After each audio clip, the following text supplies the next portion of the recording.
Hello and welcome back, all my Dragon Ball theorists. Well, this chapter was an extremely fun ride, and if you've been following this channel, we had theorized that there could be a lot more to Granolah, and boy did Toyotarou deliver. Granolah has some extremely deadly techniques, which, as we said, being the strongest fighter in the universe isn't just about power. A lot happened in this chapter, and I hope you enjoyed it as much as I did, so let's dive into chapter 72, Saiyans and Cerealians. After 18 days, Goku and Vegeta arrive in the Heeter ship on planet Cereal. Macki continues to manipulate the Saiyans by saying the bad guy is lurking beyond that mountain. Goku and Vegeta both don't sense any key signature, but realize he could be suppressing it just like them.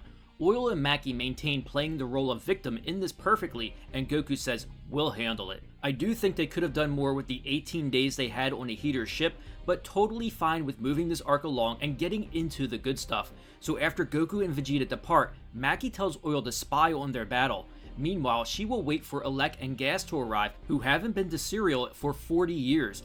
My memories of this planet are not particularly good ones. Elec tells Gas it's fine, you've changed a lot since then, it won't be like the last time. I wonder if it was the Saiyans that made it unpleasant for Gas, or perhaps some altercation with Frieza himself, since the Heeters rebuild planets destroyed by the Saiyans to sell as part of their business partnership with Frieza. Either way, they hinted several times that Gas is supposed to be a powerhouse. Now we dive into the moment we've been waiting for as Goku and Vegeta approach Granolah's location. Goku asks if this destroyed village was this villain's big rampage, but Vegeta points out that the ruins appear to be quite old. Meanwhile, the new cities don't appear to have been attacked at all. So all looks calm in the neighborhood, but then suddenly everything changes, and fast for Goku and Vegeta as an energy blast almost takes out Goku. Then a barrage of blasts ensue on them as Vegeta screams, "What the?" These blasts are deadly accurate and Goku can barely dodge them. It only makes sense to trace them to the source, and that is where they will find him. Vegeta powers up and Goku calms his mind and heart to tap into Ultra Instinct. As the second round of attacks appear to be on the way, it's time to make their move, and we see them trying to slip through this assault of this talented sniper. Goku seems to be handling it just fine, while Vegeta has a close call. Now, almost at their destination, they realize it's completely empty. There is shock on their faces as they land. There's no one here? What gives? Those shots were definitely coming from this spot. Vegeta is the target this time and narrowly escapes this blast. Now they're coming from above. As more attacks rain down on them, they regather themselves to take to the sky once more to finally see this villain with their eyes and fight. However, once they take off, they are completely taken by surprise again. Now, the blasts are once more happening from the ground? You're saying he's moving faster than we can keep up with? Then, before Goku can finish his sentence, but that's not, a deadly hit takes Goku by surprise.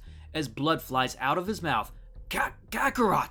Vegeta screams. It appears that Goku is down and out already as Vegeta lands to check on him to see if he is okay. We find out that Granolah struck a vital point with such accuracy from an insane distance, something they weren't prepared for, and Vegeta has no choice. I'd hate to use any of our sensu beans before we've seen our enemy, but eat up you. We only brought 2 beans with us. So sorry, Vegeta. Get up! The attacks could resume at any second! Vegeta scolds Goku, you rely on Ultra Instinct too much. If you haven't perfected it yet, then dodge using your mind. Goku agrees and they now both power up. I had a feeling that things could start off crazy, but didn't think Goku would lose once already without ever seeing Granolah. I know some people might be upset by this, but keep in mind, as I covered in my one video where Goku dies, he is overconfident and wanting to test his power, while Granolah is just straight up trying to murk them to seek revenge.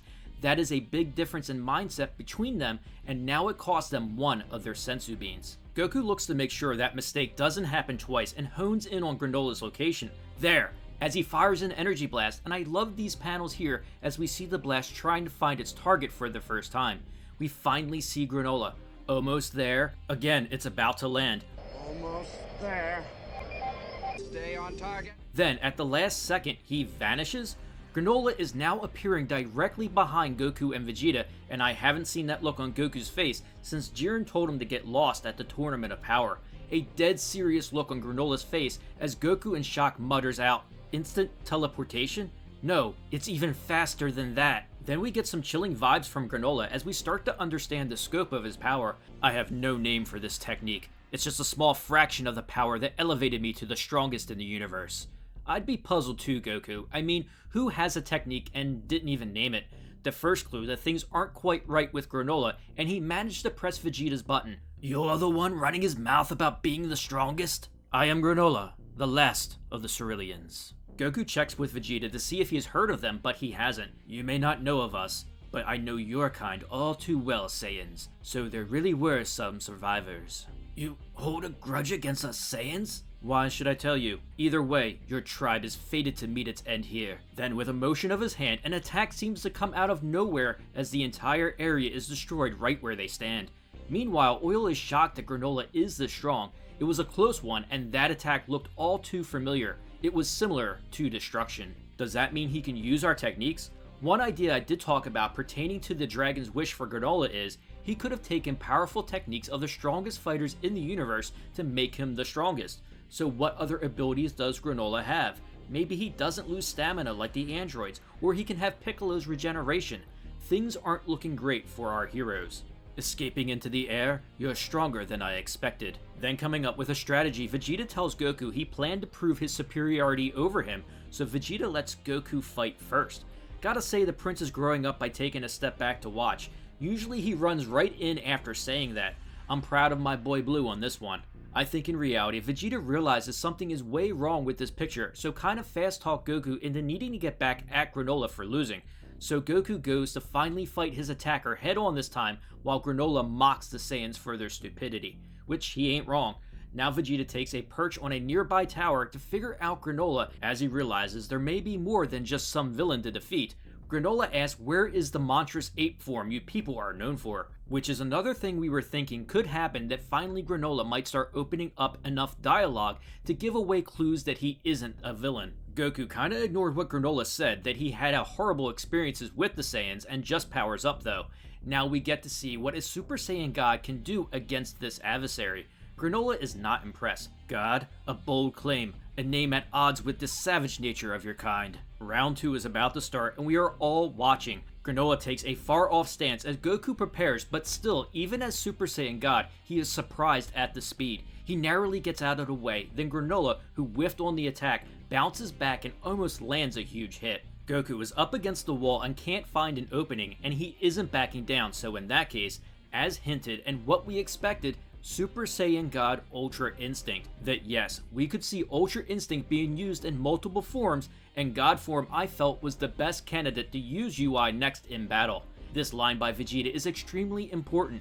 I see. It becomes more accurate when used in conjunction with a Super Saiyan form. This line, among others, I will be using when I do my upcoming deep dive into Ultra Instinct, because I feel a lot of people really missed the mark when Whis was explaining UI to Goku while training him. I digress. We see some really awesome panels of Granolah firing up a 10-finger death blast, while Goku now manages to easily dodge it this time.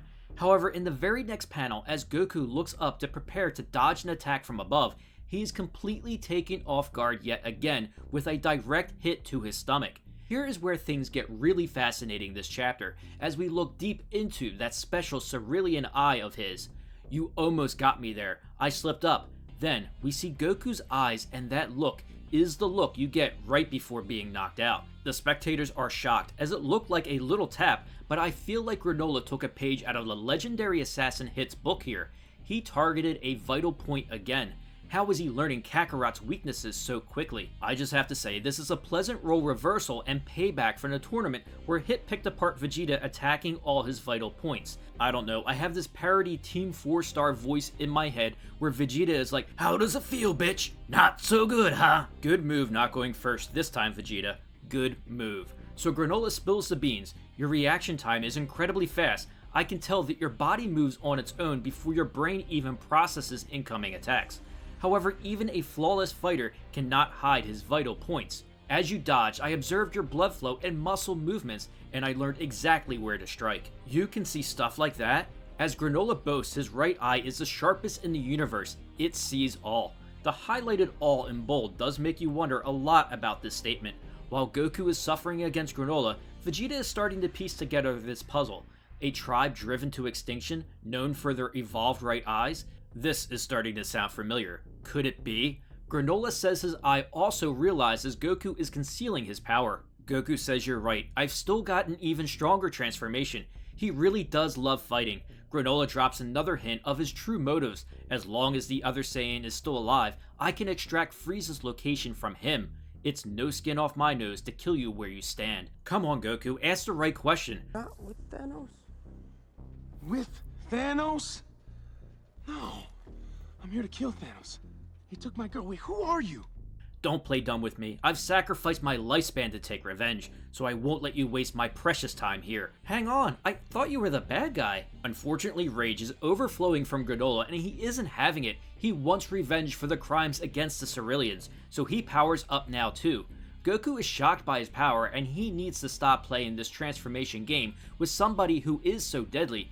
Goku looks to get serious now too, and objects to Granolah's claim as strongest. Some really awesome artwork done to showcase Super Saiyan Blue here done by Toyotarou. Now the real fight begins, and it looks like they are more evenly matched. We see them making exchanges and trying to one-up each other, but is Granolah just observing this form like he did the last time to find its weakness? Goku should pull out his limit-breaking silver hair form before it's too late. Your body can't take a bunch of hits to vital points. As they continue to fight in the background, we have Vegeta searching the ruins for clues. He finds a big one and realizes he might actually know who Granolah is. So this is the cliffhanger we end Dragon Ball Super Manga Chapter 72 on. What does this mean?